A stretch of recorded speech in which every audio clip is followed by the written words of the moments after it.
பாதத்தை படித்தபடியா எப்படி இருக்க வேண்டும் தெரியுமா? எப்படிங்க? மிக சேமமாக வந்திருப்பாய். சேமியா உடக்கணுமா? ஏய் என்னடா வேலை உனக்குங்க? வீடியோ பிடிக்கிறங்க.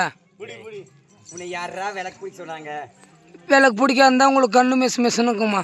அப்படியா சுவாமி, நீங்கள் என்னை வாழ்த்தியது நான் போன ஜென்மத்தில் செய்த புண்ணியமாக இருக்கட்டும். ஆமா, அப்படி இருந்தாலும் உங்களிடம் ஒரு சிறிய வார்த்தை கேளு தேவி. கேட்கட்டுமா? கேளு.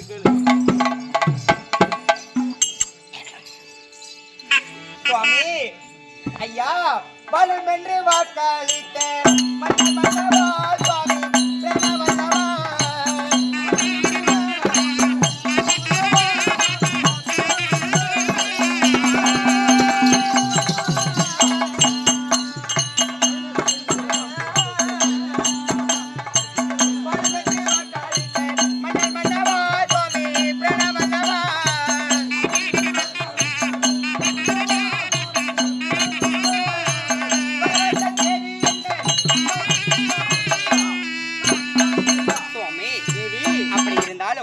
அரண்மனையில் இருக்கக்கூடிய உங்கள் தேவியை இன்றைய தினத்தில் ஓடோடி வர சொன்ன காரணம் என்னங்க? அப்படியா? எதற்காக வரதுன்னு தெரியுமா? சொல்லுங்க.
அசுரர்கள் ஆர்ப்பாட்டம் கிடையாது. ஆமா, இந்த நேரத்தில் பஞ்சனைக்கு போகலாம் என்று அழைத்தேன். நாம் 2 பேருமா? ஆமா, பஞ்சர் போடணும்.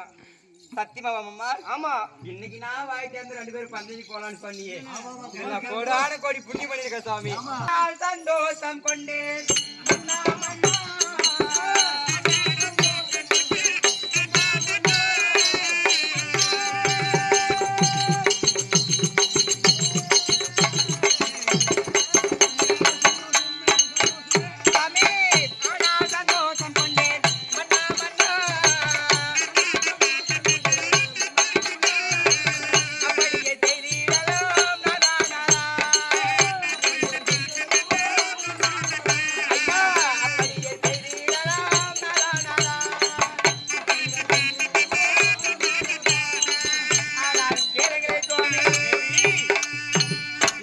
பஞ்சனைக்கு போலான்னு சொன்ன உடனே ஒரு பட்டாம்பூச்சி ஆனது எவ்வாறு சிறகிட்டு பறக்கிறதோ, புள்ளிமான் எவ்வாறு துள்ளி ஓடுகிறதோ, அது போல என் சந்தோஷத்தில் அடைந்து விட்டது. அப்படியா? வா வா போகலாம்.